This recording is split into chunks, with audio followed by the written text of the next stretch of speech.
भगवती सूत्र में कहा गया है, भन्तेति भगवं गोयमे समणं भगवं महावीरं वंदै नमंसै वंदित्ता नमंसित्ता एवं वयासी प्रभूणं बनते इसी भद्रपुत्ते समणो वासए देवानुप्रियाणम अंतियम मुंडे भवित्ता अगारावो अनगारियम पब्ब इत्तय नो युनट्ठे समट्ठे गोयमा इसी भद्रपुत्ते समनो वासए बहुहिम शीलव्य गुण वेर मन पच्चखान पोष होव वासेहिम अहा परिगहि एहिम तवो कम्मेहिम अप्पानं भावे माने बहु इं वासाइम समनो वासग पर्यागम पावुनिहिति पावुनित्ता मासियाए संलेहनाए अत्तानम झूसे हिति झूसेत्ता सठ्यम बत्तायुम अनसनाए छेदे हिति छेदेत्ता आलोय परिकंते समाहिपत्ते कालमासे कालम किच्चा सोहम में कप्पे अरुणाभे विमाने देवत्ताए उपबद्धिहिति तत्थणम अत्थे गतियानम देवानम चत्तारि पलि ओवमा इम स्थिति पन्नत्ता तत्थणम इसी भद्रपुत्रस्सवि देवस्य चत्तारि पलि ओवमा इम स्थिति भविष्यति सेनम बनते इसी भद्रपुत्ते देवे ताओ देवलोगाओ आउक्ख एणम भवक्ख एणम ठिइक्ख एणम अनंतरम चयम च इत्ता कहिम गच्छिहिति कहिं उवज्जिहिति गोयमा महाविदेहे वासे सिद्धिहिति बुद्धिहिति मुच्चिहिति परिनिब्बाहिति सब दुखाणम अंतम काहिति।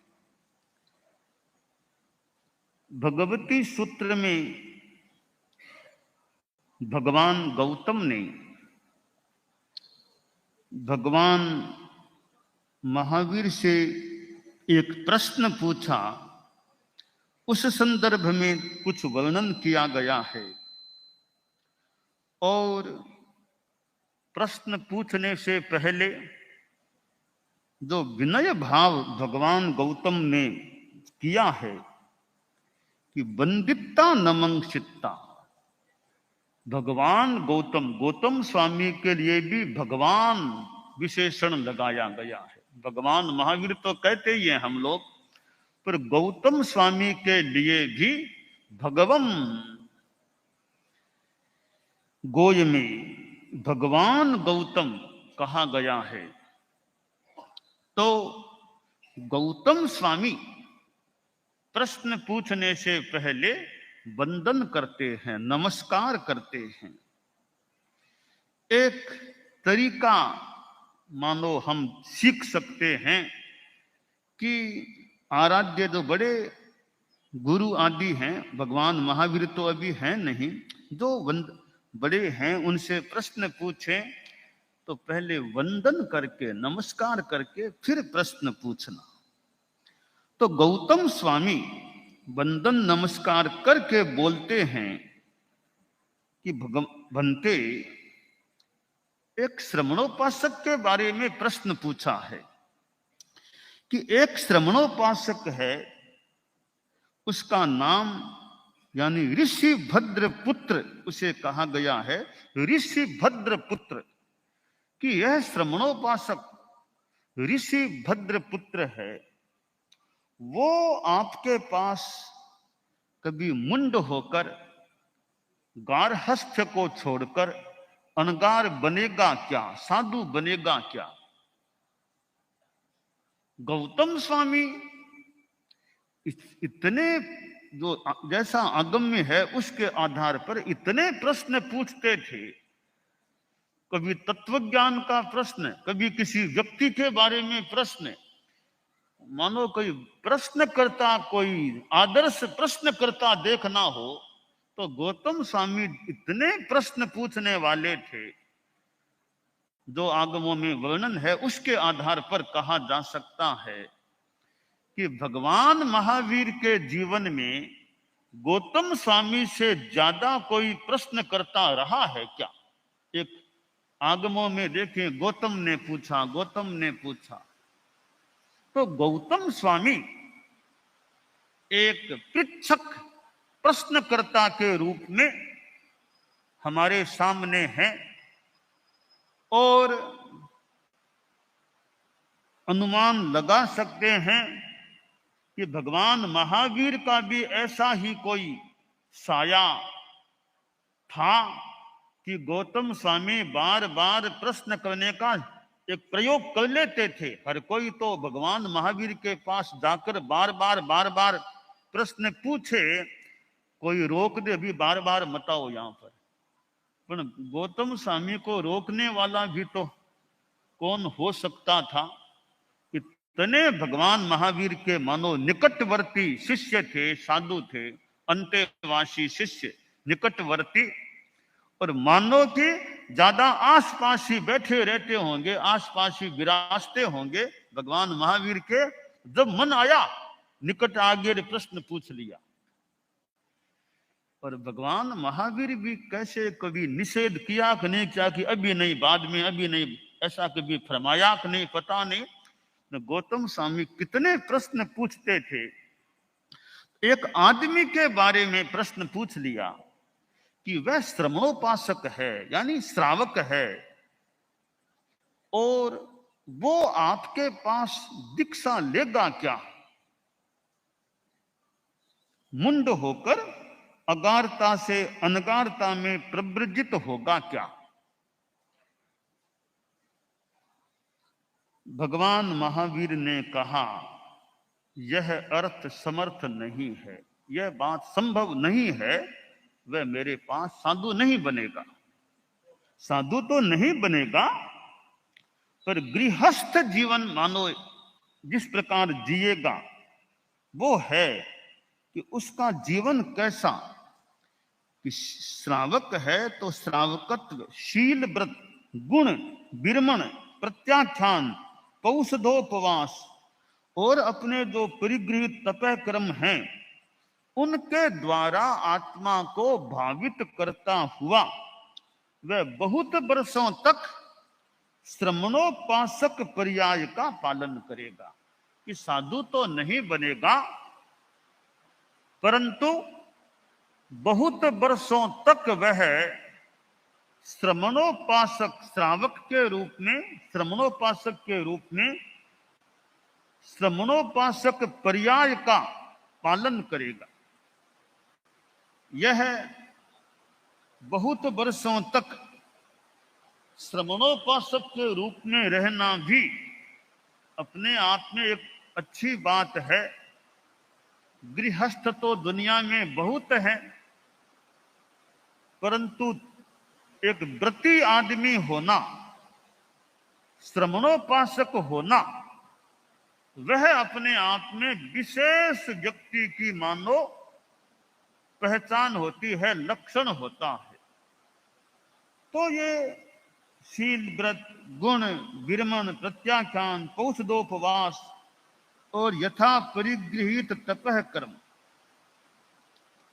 और वह बहुत वर्षों तक श्रमणोपासक पर्याय का पालन कर 1 महीने की संलेखना से अपने शरीर को कृश बनाकर अनशन के द्वारा 60 भक्त का छेदन कर, आलोचना प्रतिक्रमण कर, समाधि पूर्ण दशा में कालमास में काल को प्राप्त कर सौधर्म कल्प में उपपन्न होगा। तो वह श्रमणोपासक के रूप में बहुत वर्षों तक जीवन जिएगा और अंत में अनशन, संलेखना, अनशन को प्राप्त करेगा। तो वह करके प्रथम देवलोक सौधर्म कल्प में अरुणाभ विमान में देव रूप में उत्पन्न होगा। और वहां उसकी स्थिति बता दी गई 4 पल्योपम की। और फिर प्रश्न किया गया कि वह श्रमणोपासक ऋषि भद्रपुत्र देवलोक में तो चला जाएगा जैसा आपने फरमाई दिया है, देवलोक के बाद क्या होगा? तो उत्तर दिया गया कि गौतम, उसके बाद वह देवलोक का आयुष्य पूरा करके महाविदेह वर्ष क्षेत्र में सिद्ध हो जाएगा, बुद्ध हो जाएगा, बुझ जाएगा, मुक्त हो जाएगा और परिनिवृत्त होकर सब दुखों का अंत करेगा।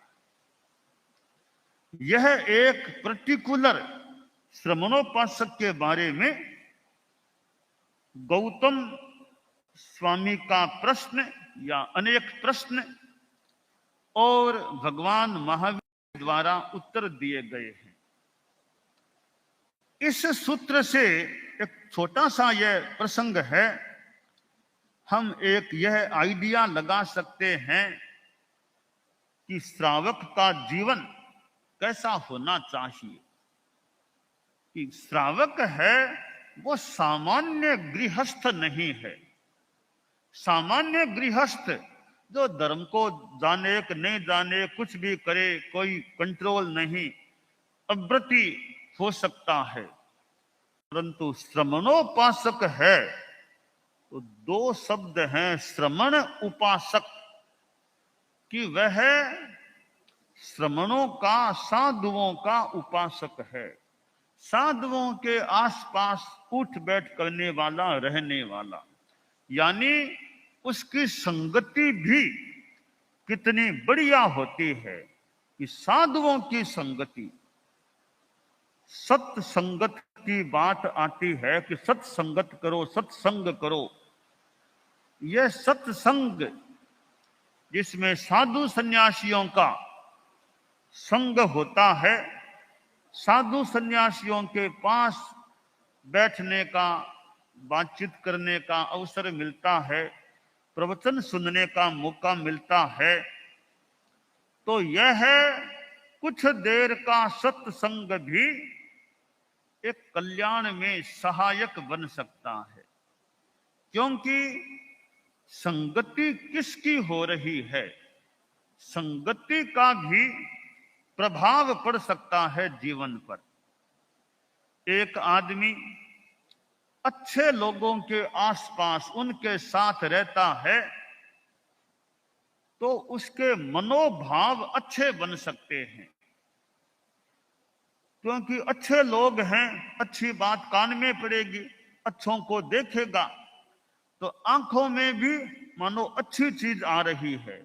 अच्छी बात सुनेगा तो कानों में भी अच्छी बात आ रही है, और वह आंख और कान से गृहीत अच्छी सामग्री भावात्मक जगत में जा रही है, तो भाव जगत का भी परिमार्जन हो सकता है, शुद्धिकरण हो सकता है, और एक अच्छा भीतर में विकास हो सकता है। तो सत्संगत के हमारे 2 साधन हैं, आंख और कान, कान और आंख। कान से सत्संगत होती है और आंख से भी सत्संगत होती है। कान से अच्छे व्यक्तियों की, साधु संतों की वाणी सुनना, और आंख से अच्छे साधु संतों को, अच्छे लोगों को देखना। तो सत्संगत के 2 तरीके हैं, कानों से अच्छी बात को सुनना और आंखों से अच्छी बात को देखना। जो गांधी जी के 3 बंदर की बात आती है, बुरा देखो मत, बुरा सुनो मत, बुरा बोलो मत, तो यह एक बहुत सुंदर बात है कि बुरा मत देखो, बुरा मत सुनो, बुरा मत बोलो, और इसके विपरीत अच्छा सुनो, अच्छा देखो और बोलो तो अच्छा बोलो। तो ये बोलना, सुनना, देखना, ये तीनों चीजें अच्छे रूप में होती है और बुरे रूप में नहीं होती है, तो हमारे भीतर अच्छाई की चीजें वो भीतर में जा सकती है और बोलने के द्वारा फिर अच्छी बात औरों को भी मिल सकती है। ये प्रवचन कार्यक्रम सत्संग जो होते हैं, इनमें बोला जाता है और सुना जाता है, देखा भी जाता है। ये बोलना, देखना, सुनना, तीनों का समन्वय प्रवचन सत्संग कार्यक्रम में हो सकता है कि सामने बैठे लोग, श्रोता लोग हैं, वे मानो अच्छा सुनते हैं, साथ में अच्छा साधु महात्मा उसको अच्छा देखते हैं, अच्छे को देखते हैं, और अच्छा साधु है, वक्ता, प्रवचनकार, वह अच्छा बोलता है। तो एक साथ बोलना, सुनना और देखना, इन तीनों का समन्वय होता है, संगम होता है प्रवचन कार्यक्रम में। श्रोता ध्यान से सुनता है, मानो पीता है, बात को पी रहा है। इधर आंख से साधु महात्मा को देख रहा है, तो आंखों से भी मानो अच्छी सामग्री भीतर जा रही है, कानों से भी अच्छी सामग्री भीतर जा रही है, और बोलने वाला है वो मानो अच्छी सामग्री, अगर अच्छा वक्ता है तो अच्छी सामग्री का संप्रेषण कर रहा है, परोस रहा है। तो बोलने वाले को भी लाभ है, अगर शुद्ध भावना से बोलता है तो बोलने वाले को भी लाभ है। प्रवचन तीर्थंकर भी करते थे, तीर्थंकर प्रवचन करते थे। अब प्रश्न है कि तीर्थंकरों को तो केवल ज्ञान हो गया, उनके तो इतने कर्म कट गए हैं, अब उनको क्यों इतनी तपस्या? बोलना एक श्रम का कार्य भी हो सकता है, वे क्यों बोलने का श्रम करते हैं? क्योंकि बोलना तो बहुत जरूरी है। सब जग जीव रखण दयठयाए भगवया पावयनम सुखहियम आश्रय। अगर बोलेंगे नहीं तो जनता को ज्ञान कैसे मिलेगा? इसलिए तीर्थंकरों का एक मानो कार्य है बोलना, प्रवचन करना, देशना देना, ताकि कितनों को लाभ मिले। गौतम स्वामी जो बार बार ये प्रश्न पूछते थे, अब यहां एक चिंतन का विषय है कि गौतम स्वामी स्वयं भी तो बड़े ज्ञानी आदमी थे, वो कोई लेमैन तो थे नहीं, बड़े ज्ञानी व्यक्ति थे। इतने ज्ञानी व्यक्ति बार बार क्यों भगवान महावीर से प्रश्न पूछते? यहां दो कारण हो सकते हैं। एक कारण तो यह है कि कोई कोई विषय मान ले गौतम स्वामी के भी स्पष्ट न हो, या उन्होंने अपना ज्ञान लगाया न, वो पूछ लिया, अपना ज्ञान वो बढ़ाने के लिए, पुष्ट करने के लिए, और भगवान महावीर के द्वारा बात कह दी गई, वो एकदम प्रामाणिक बात, इसलिए भी कल्पना करें पूछ सकते थे। एक दूसरा कारण और हो सकता है, वो यह है कि गौतम स्वामी जानते थे, इसका उत्तर यह है, वो जानते थे, फिर भी वो भगवान महावीर से पूछ लेते कि अब वे प्रश्न पूछेंगे तो मान लो सामने और भी साधु, और भी सतिया, और भी लोग बैठे हैं, और भगवान महावीर उत्तर देंगे। तो पूछा तो गौतम स्वामी ने है, पर भगवान महावीर के द्वारा जो उत्तर दिया जाएगा, पहली बात है वो पूर्णतया अधिकृत प्रामाणिक उत्तर होगा, अधिकृत उत्तर होगा, ऑफिशियल एकदम प्रामाणिक उत्तर, और वो इतनी जनता को और इतने फोन पे पर 340 रुपए मिले, तो कितनों को ज्ञान मिल जाएगा? कि गौतम स्वामी को तो ज्ञान है, पर वे इसलिए मानो पूछते होंगे कि मेरे पूछने से, मेरे निमित्त से औरों को कितनों को लाभ मिलेगा। मैं तो जानता हूं, सारे तो इस बात को जानते नहीं है, तो मैं पूछूंगा तो कितनों को जानकारी मिल जाएगी, ज्ञान मिल जाएगा।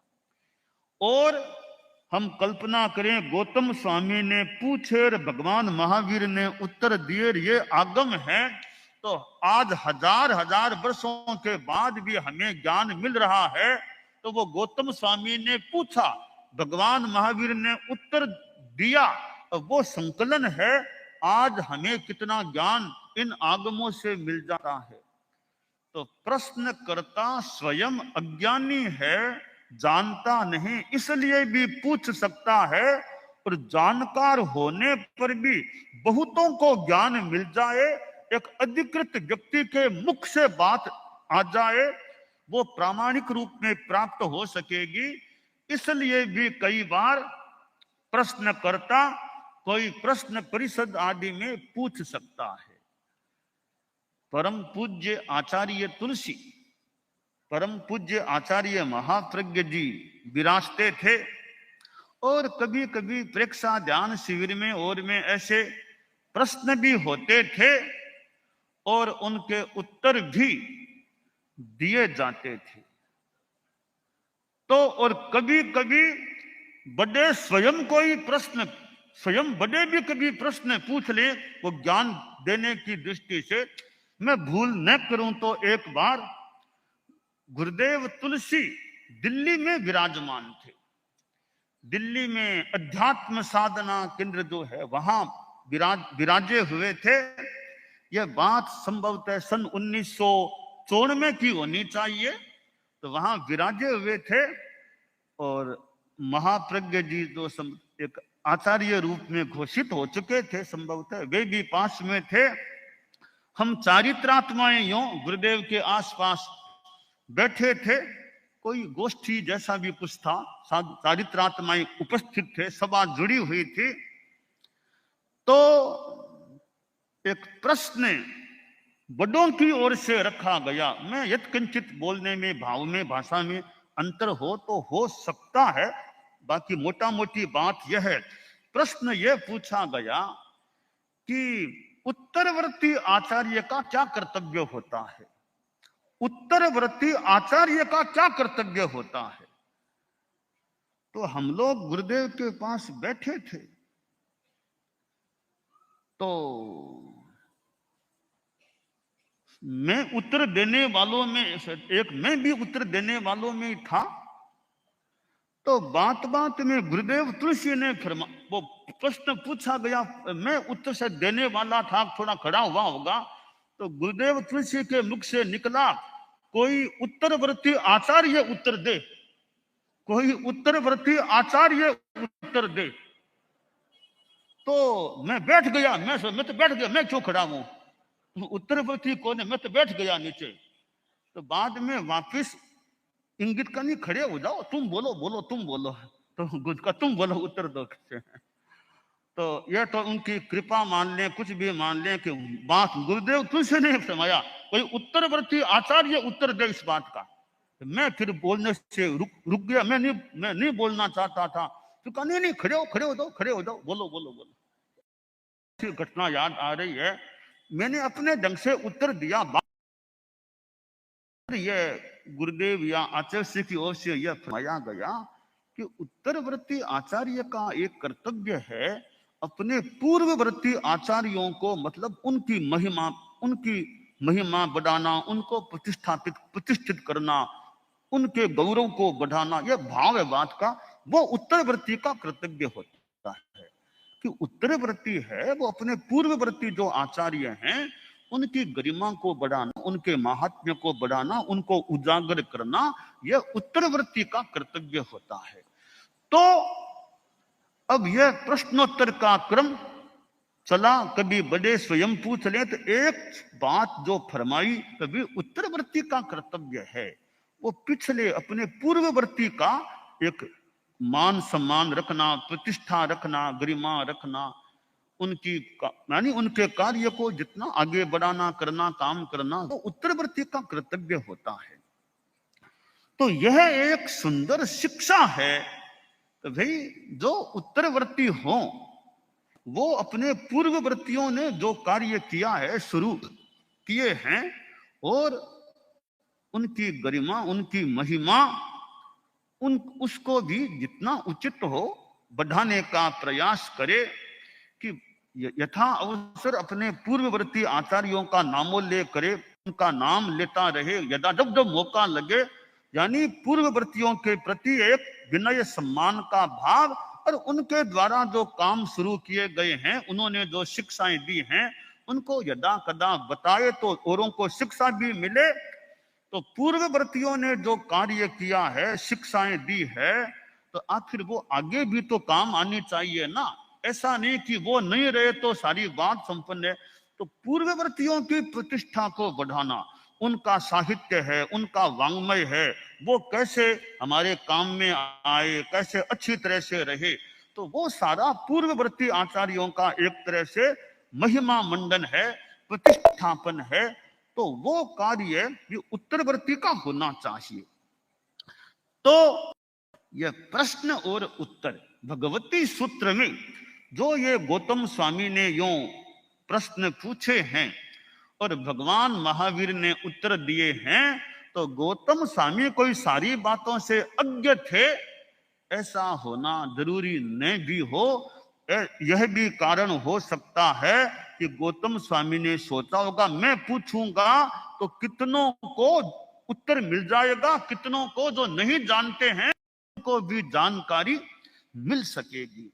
तो यह भगवती सूत्र है, इसमें प्रश्नोत्तर बहुत आते हैं, बार बार प्रश्न होते हैं और बार बार उत्तर दिए जाते हैं।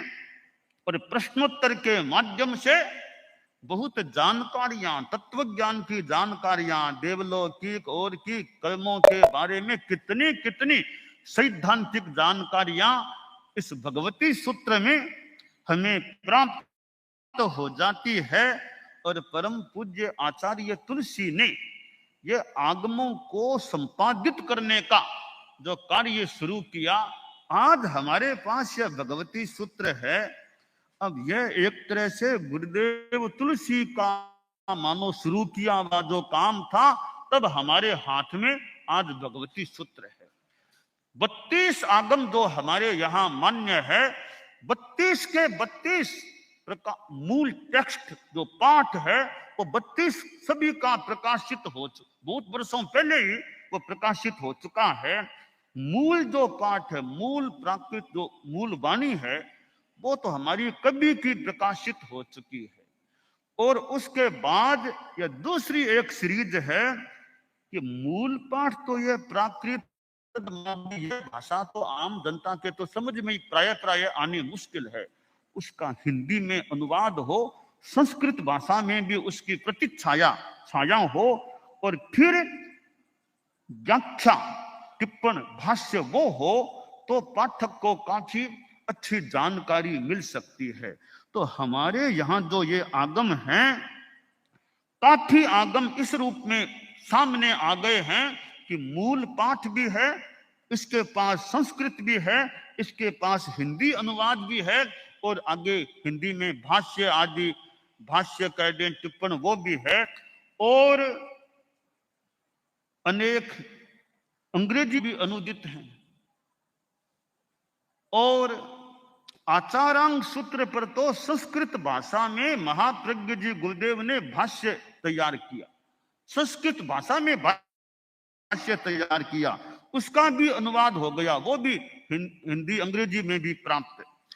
ऐसे जो हमारे ये आगम हैं, जिनमें कितना एक प्राचीन जो ज्ञान है, साहित्य है, बातें हैं, वो इनमें जो संकलित है। और ये परम पूज्य आचार्य तुलसी श्री महाप्रज्ञ जी, हालांकि और भी चारित्रात्माएं जो भी आदि उनके सहयोग में रहे हैं, पर कोई मुखिया चाहिए, कोई मुखिया हो तो टीम फिर साथ में जुड़ सकती है, मुखिया न हो तो फिर टीम भी किस रूप में जुड़े, किसके साथ जुड़े। तो आचार्य तुलसी और आचार्य महाप्रज्ञ जी, गुरुदेव तुलसी ने अपने जीवन काल में यह एक बड़ा महत्वपूर्ण कार्य हाथ में लिया, शुरू किया, और उनको एक परम महान सहायक महाप्रज्ञ जी जैसे व्यक्तित्व मिल गए। पहले मुनि नथमल जी टमकोर के नाम से वे मिल गए, और भी कितने संतों का, साधियों का, और कितनों का सहयोग मिला। साथ में समाज का भी आगे काम भी, साहित्य को आगे जनता तक पहुंचाने में समाज का काम, साधु साधियां हम लोग तो मान लो लेखन कर दें, टिप्पण लिख दें, संस्कृत बना दें, वो सारा काम हम लोग मान लो कंप्लीट कर दें, पर समाज के पास पहुंचे, यह काम तो समाज करता है, तब ज्यादा संभव हो सकता है। तो जैन विश्व भारती द्वारा फिर ये पहले तो थोड़ा महासभा ने यह काम शुरू किया था। शुरू में पहले संभवतः महासभा ने आगमों के प्रकाशन का काम, बाद में जैन विश्व भारती इस काम को, वो जैसे व्यवस्था बैठी होगी महासभा के पास था, फिर वो जैन विश्व भारती में स्थानांतरित कर दिया गया होगा। तो मुझे याद है कि जैसे फूल में सुगंध है, पर फूल बहुत है, पर हवा नहीं चलेगी तो सुगंध फैलेगी कैसे? तो समाज की संस्थाएं हैं वो मानो हवा का रूप धारण करके इस ज्ञान की सुगंध को प्रसारित करने का फिर काम करती है।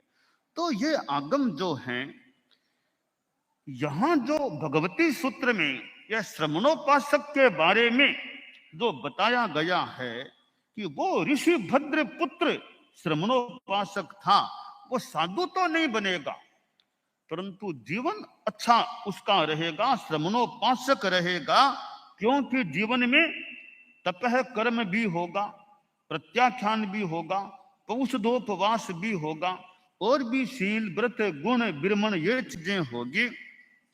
तो श्रावक की जीवन शैली, यानी जैन जीवन शैली कह दें, की जीवन शैली कह, जैन जीवन शैली, संयमी जीवन शैली वो उसकी होनी चाहिए। और उसके लिए हमारे 12 व्रत की साधना है संयम की। उसके आगे हमने वो सुमंगल साधना बताई, वो और ज्यादा संयम की साधना श्रावक समाज के लिए होती है, श्राविकाओं के लिए भी। तो यह जीवन में कितना संयम बढ़े, यह खास बात है। तो श्रावक है तो मां है तो गृहस्थ है, तो जीवन में सदाचार त्याग संयम अपना नवकार मंत्र है। तो जो नमोकार धारो जैन होने का एक लक्षण है नमस्कार महामंत्र का जप करने वाला।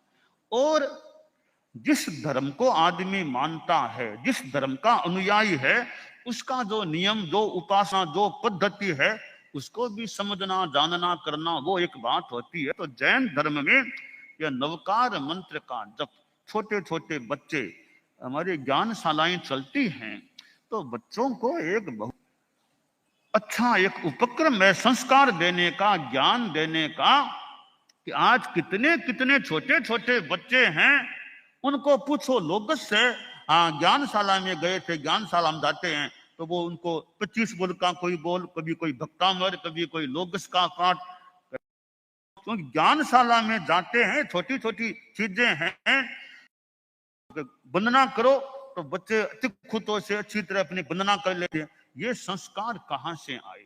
लगता है वो ज्ञानशाला में जाते हैं, उनको ट्रेनिंग मिलती है, संस्कार मिलते हैं, विधि बताई जाती है, तो छोटे छोटे बच्चे एक साथ अपनी तिखुतों से वंदना कर लेते हैं।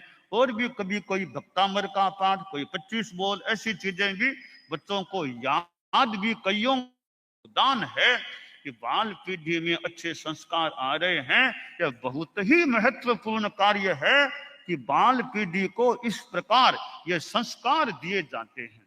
यह संस्कार निर्माण शिविर है, जगह जगह शिविर लगते हैं, अच्छे साधन हैं संस्कार निर्माण के, इस पीढ़ी को, बाल पीढ़ी को धर्म से जोड़ने के, अच्छे संस्कार देने के। वरना आज बच्चे हैं, किशोर हैं, वो कहाँ कहाँ पढ़ने जाते हैं, कहाँ विदेश जाते हैं, कहाँ रहते हैं, उनके संस्कार कैसे क्या हैं। ये ज्ञानशाला है, किशोर मंडल है, कन्या मंडल है, ये जो कई चीजें हैं, ये एक नई पीढ़ी में अच्छे संस्कार देने का क्रम है।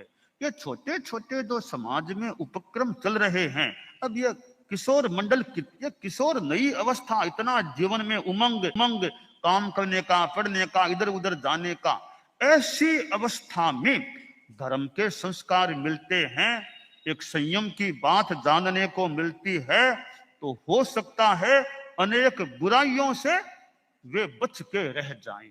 तो ये गुरुदेव तुलसी के समय अनेक उपक्रम शुरू हुए हैं, वो मानो समाज के लिए वरदान है कि कैसे समाज को सही दिशा मिले, कैसे हमारी नई पीढ़ी अच्छे रास्ते पर चले। तो अब ये उपासक श्रेणी है, बहुत उपयोगी है। आज कितने कितने श्रावक श्राविकाएं हैं उपासक उपासिका श्रेणी में। इसके साथ जुड़ने से मानो कई प्रवक्ता बन गए हैं, कई ज्ञानवान जानकार बन गए हैं, भाषण देते हैं, व्याख्यान देते हैं, जगह जगह लोगों को बताते हैं। तो कितना बड़ा कार्य हो रहा है कि उपासक श्रेणी के सदस्य इस प्रकार तैयार होते हैं और वे दूसरों को भी बताने का, समझाने का या व्याख्यान आदि देने का प्रयास करते हैं, कितनों को धर्म की साधना कराने में अपना सहयोग देते हैं। तो भगवती सूत्र में जो यह बताया गया है, यह ऋषि भद्र पुत्र जो श्रमणोपासक रहा है वो जीवन कैसा जिएगा, जिस जीवन में त्याग होगा, तप होगा, यानी प्रत्याख्यान होगा, औषध करने वाला होगा। तो ये सारी जो बातें हैं कि श्रावक के जीवन में सामायिक है या नहीं। मैं देखता हूं शनिवार को कितने लोग 7 से 8 वाले समय में सामायिक अपने आप में ऑटोमेटिक सा मान लो, कोई विशेष सूचना भी कोई नहीं भी हो, अपने आप पास इकट्ठा हो जाते हैं, सामायिक ले लेते हैं। अब यह संस्कार जो है बहुत अच्छा है कि परिवार के लोग मिलकर परिवार में, एक ऑफिस में, एक धर्मस्थान में, जहां भी हो, कि शनिवार है 7 से 8 के बीच हम सामायिक का अभ्यास करें। और तो क्या, मान लो आपके परिवार में शादी शनिवार को ही होने वाली है, शादी का वो दिन मुहूर्त शनिवार को है, तब शनिवार को भी सामायिक का टाइम भी 7 से 8 के बीच में है। तो भी यह देख लें भी शादी का समय है कौन सा। अगर 7 से बहुत पहले है या 8 के बहुत बाद है तो प्रयास करें कि 7 से 8 के बीच में हमारा सामायिक का काम हो जाए। इतने मेहमान लोग आए हैं भी कि आप भी 7 से 8 के बीच में सामायिक कर लो, और काम तो हमारा जैसा आगे पीछे टाइम है तो यह तुम सामायिक में बिता लें। तो शादी जिनकी होनी है और वो भी सामायिक में बैठ जाए, अगर कि आज तो सामायिक कर लो बस, तो शादी थोड़ी बाद में होने वाली है, शादी से पहले सामायिक कर लें। बड़ी शुभ बात है कि शादी से पहले सामायिक की, बाद में वो कार्य संपन्न हुआ है। तो शादी कराने वाले, करने वाले, देखने वाले परिवार के लोग सभी जितना संभव हो भी 7 से 8 के बीच टाइम खाली मिल सकता है तो सामायिक कर दें। यात्रा में जाना है, फ्लाइट का समय 7:15 8:30 थोड़ा लेट है तो भी ठीक है, एयरपोर्ट पर जाकर के वहां अगर स्थान मिल जाए तो आज शनिवार है तो वहां पर सामायिक कर ले, बाद में फ्लाइट की बात बाद में जो टाइम है वो हो सकता है। यूं ये सप्ताह में जो शनिवार की शाम की सामायिक है उसके प्रति भी अच्छी जागरूकता रहनी। ठीक है, रोज सामायिक सबसे न भी हो तो सप्ताह में एक भी हो जाए तो भी एक अच्छी बात हो सकती है। तो भगवती सूत्र में जो ये ऋषि भद्र पुत्र श्रमणोपासक की जीवनचर्या बताई गई है कि कैसे वो शील, व्रत, गुण, विरमण, प्रत्याख्यान, औषधोपवास, तपय क्रम के द्वारा आत्मा को भावित करता हुआ बहुत वर्षों तक श्रमणोपासक पर्याय का पालन करेगा। और यह श्रमणोपासक पर्याय है। अभी साध्वी प्रमुखा जी ने जो 4 प्रकार श्रावक के फरमाए थे, आराधक है, वो ऐसे प्रभावक है, विकासयोग, ये कार्य करता है, तो श्रावकों में भी अनेक रूप हो सकते हैं। वो अपनी अपनी योग्यता और स्वास्थ्य की स्थिति, उम्र के हिसाब से हो सकते हैं। अब जैसे मान लीजिए कि भाई किसी श्रावक को 80 वर्ष आ गए हैं, अब वो सोचता है ज्यादा भागदौड़ करना तो मेरे लिए थोड़ा मुश्किल हो गया है, अब मैं कोई ज्यादा यात्राएं करूं, इधर उधर जाऊं, वो काम मेरे से मुश्किल है, परंतु मैं अपना धर्म ध्यान तो कर सकता हूं, अपना सामायिक करूं, स्वाध्याय करूं, उसमें बाकी गांव में रहता हुआ छोटा मोटा कोई धार्मिक काम हो, समाज का धार्मिक काम, साधु सतिया उनकी कोई देखभाल, सेवा और करना, संभाल करना, छोटा मोटा ऐसा काम कर सकता हूँ गांव में रहते हुए, अपना धर्म जानते। ठीक है, भी 80 आ भी गए हैं, अब आखिर आदमी कब तक काम करेगा, क्योंकि यह एक 75 वर्ष के बाद का समय है। 75 वर्ष तक मान लो काम कर लिया, 75 के बाद शरीर का यंत्र भी धीरे धीरे अब थोड़ा ढीला पड़ सकता है। तो 75 आ गए हैं,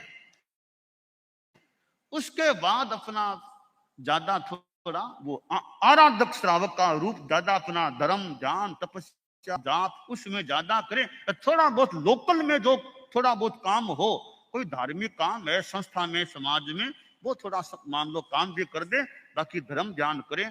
तो 75 के बाद में वो आराधक श्रावक लोकल में धार्मिक सामाजिक धार्मिक आध्यात्मिक सेवा उस रूप में आदमी वो भी लगे। 80 82 83 आ गए, अब लोकल काम भी थोड़ा मुश्किल है, अपने ज्यादा फिर बखान सुनो, सामायिक करो, होश के उतनी तपस्या करो, जाप करो, आत्मलीन अपना आत्मा में ज्यादा रहने का उसमें ज्यादा लगो, तो वो फिर आराधक हो गई।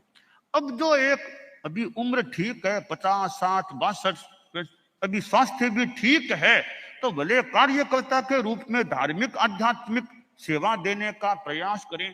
भी समाज में धार्मिक आध्यात्मिक काम है, तभी तो स्वास्थ्य ठीक है मेरा, भाग इधर उधर जाना करना वो भी करने में दिक्कत नहीं है, तो कार्यकर्ता के रूप में अपनी सेवा देने का प्रयास या संगठन यात्राएं करना वो करना स्वास्थ्य अनुकूल है, उम्र भी की अभी ठीक है, इस काम भी आदमी धार्मिक आध्यात्मिक जितना काम हो वो भी किया जा सकता है। अब जैसे अब कोई आदमी है कभी ये अच्छा पढ़ा लिखा आदमी है, चिंतनशील है, तो हर कोई आदमी तो बढ़िया चिंतन दे सके, मान लो पढ़ा लिखा समझदार चिंतनशील है, वो अपने समाज के लिए क्या होना चाहिए क्या नहीं होना चाहिए, कल्याण परिषद की जैसे गोष्ठियां होती है और भी संस्थाओं की मीटिंगें होती है कि समाज हमारा कैसे अच्छा रहे, विकास कैसे हो, धार्मिक आध्यात्मिक उन्नयन कैसे हो। तो चिंतनशील प्रबुद्ध पढ़े लिखे लोग वे समाज को भी कोई सुझाव दे। विकास परिषद के जैसे लोग हैं, कई बड़े एज्ड भी हो गए हैं, जो अनुभवी हों पढ़े लिखे भी हों, समाज में काम भी किया हुआ है, वे समाज को भी अपनी कोई सुझाव परामर्श दे सकते हैं।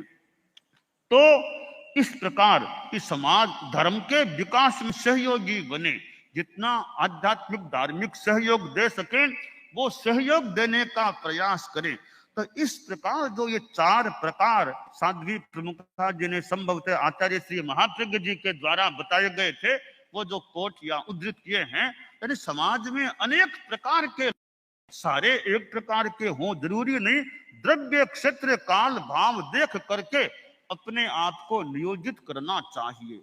अब छोटी उम्र है 30 35 40 वर्ष, तब तो मान लो साहब परिवार का काम है, कमाई का काम है, ऑफिस का वो काम ज्यादा हो सकता है, तो उस समय में ज्यादा सेवा न भी दे सके। अब युवक हैं, अब उनके हालांकि और भी काम हो सकते हैं, फिर भी अपना समय निकाल, कितने युवक अवस्था के कार्यकर्ता हैं, मौके पर ड्यूटी देना आना भाग लेना, भले उनकी ऑफिस भी होगी उसको थोड़ा गौण करके दूसरों के भरोसे छोड़ के, और आजकल कुछ काम दूर से हो जाते हैं, ऑफिस का कुछ काम तो दूर बैठे हो जाता है, यह भी सुविधा है, फिर भी अपने कार्यों को छोड़ करके युवा अवस्था के भी हमारे श्रावक श्राविकाएं हैं, कितने अपना मौका भी हो ड्यूटी देना सेवा करना काम करना, तो अपनी उम्र को देख करके अपने स्वास्थ्य को देखते हुए द्रव्य क्षेत्र काल भाव को देखते हुए कि मैं कौन सी सेवा दूं, मैं किस रूप में धार्मिक आध्यात्मिक सेवा दूं, उस रूप में अपने आप को नियोजित किया जा सकता है। तो भगवती सूत्र में जो ऋषि भद्र पुत्र का जो यह प्रसंग आया है और जिस बारे में भगवान महावीर ने फरमाया वो जीवन कैसा जिएगा, उसका अपना जीवन होगा, वो कितना संयम वाला त्याग वाला होगा। तो श्रावक है, उम्र भले छोटी है, जीवन में नैतिकता ईमानदारी वो तत्व, व्यवसाय करे उसमें भी ईमानदारी जितनी रखी जा सके, वो लक्ष्य रहे कि मेरे द्वारा कोई अनैतिक काम न हो, गलत काम, पैसा तो चाहिए पर मेरे साधन गलत न हो, ईमानदारी से कार्य में ईमानदारी रखने का प्रयास रखूं। श्रावक है, मेरे खान पान में कहीं कोई नॉन वेज ऐसा कुछ न आ जाए। बच्चे हॉस्टल में ठहरते हैं, कभी आप होटलों में जाते हैं तो वहां का भोजन कैसा है, कोई नॉन वेज तो नहीं है ना? क्या दोनों ही चलेंगे? अरे दोनों ही चलेंगे तो सावधानी, कहीं नॉन वेज का कहीं मिश्रण न हो जाए।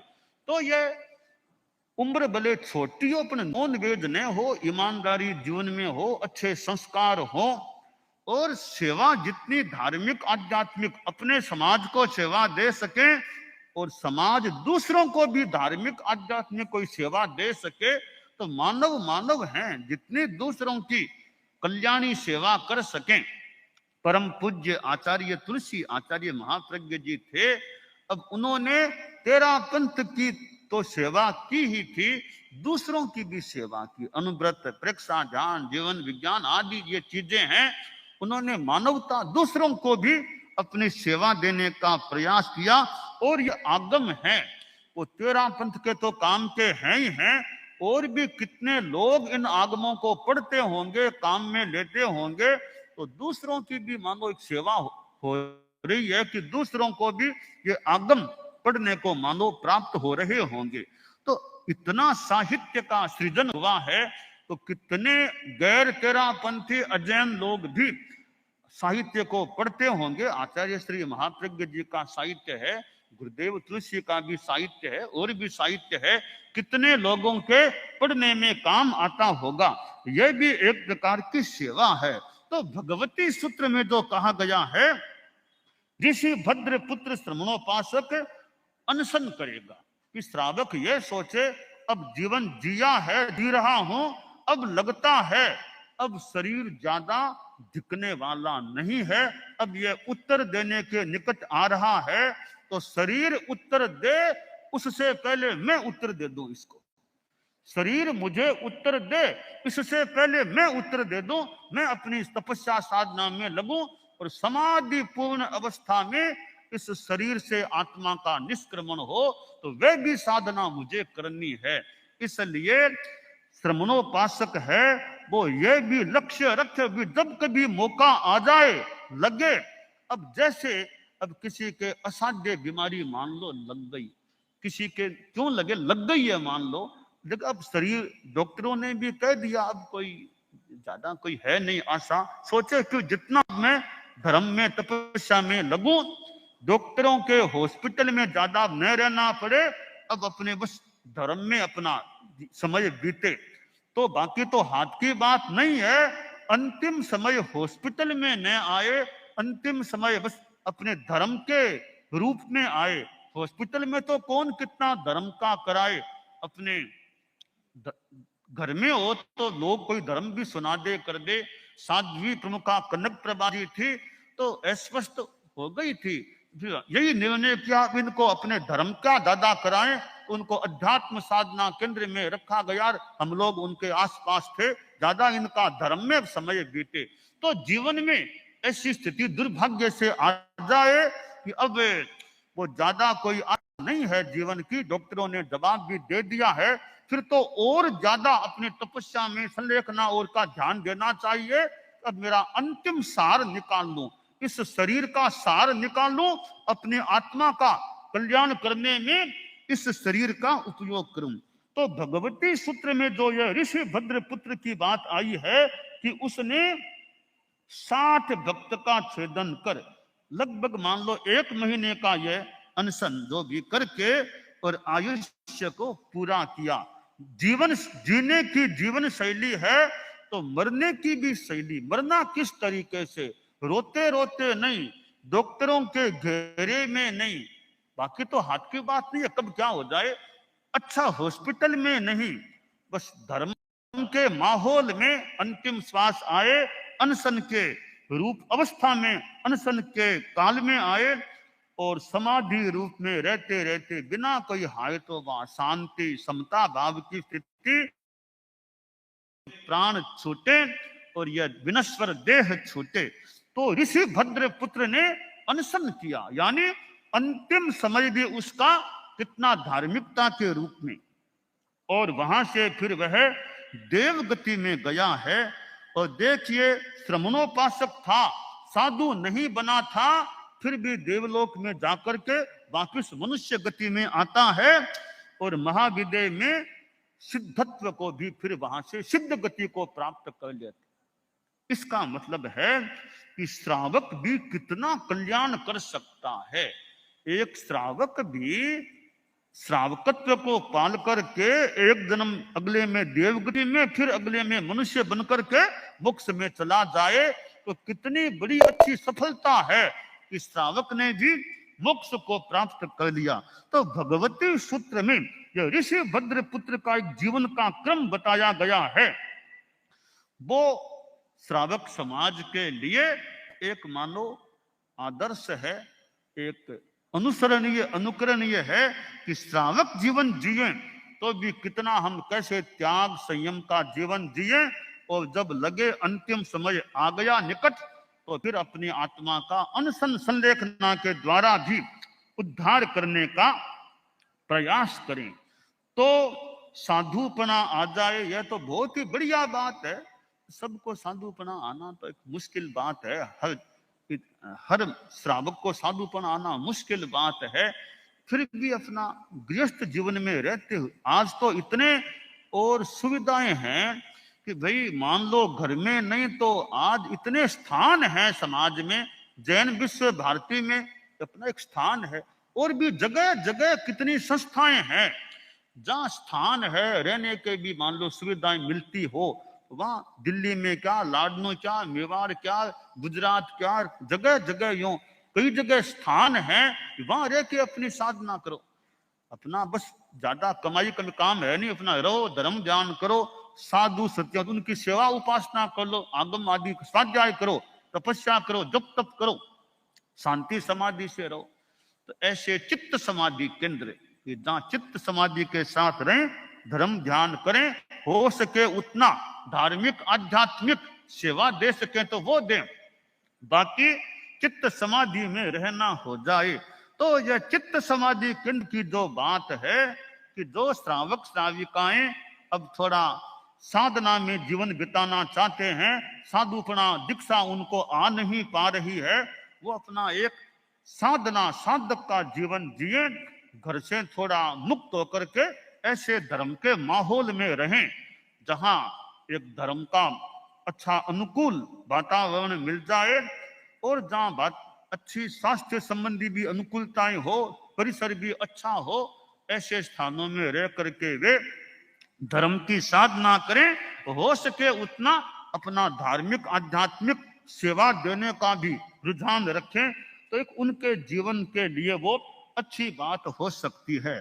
तो भगवती सूत्र में जो ये ऋषि भद्र पुत्र श्रमणोपासक की बात आई है कि कैसी उनकी जीवन शैली रही है, तो व्यापार धंधा भी करना हो उसमें अपने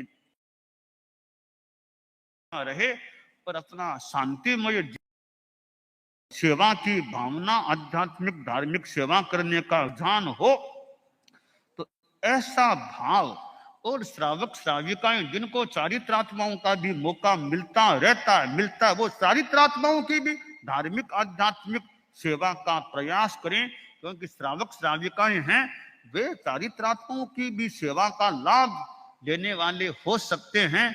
कोई चिकित्सा में भी और में सेवा सहयोग देना, गोचरी पानी रास्ते की सेवा आदि आदि, फिर ठिकाने में भी कुछ सेवा और करना, पास रहना, अनेक रूपों में चारित्रात्माओं की सेवा भी श्रावक श्राविकाएं कर सकते हैं।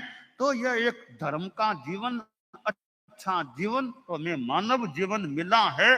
तो भगवती सूत्र में जो ऋषि भद्र पुत्र की बात आई है, एक श्रमणोपासक होते हुए कैसे जीवन जिया, साधुपना नहीं लिया तो भी एका भवतारी, अगले जन्म में देवगति, फिर वो मोक्ष में जाने वाला, तो ऐसा रूप श्रावक श्राविकाओं का बने, तो आत्म कल्याण की दिशा में हमारी गति होती रहे और हमें ऐसा धर्म संघ मिला है।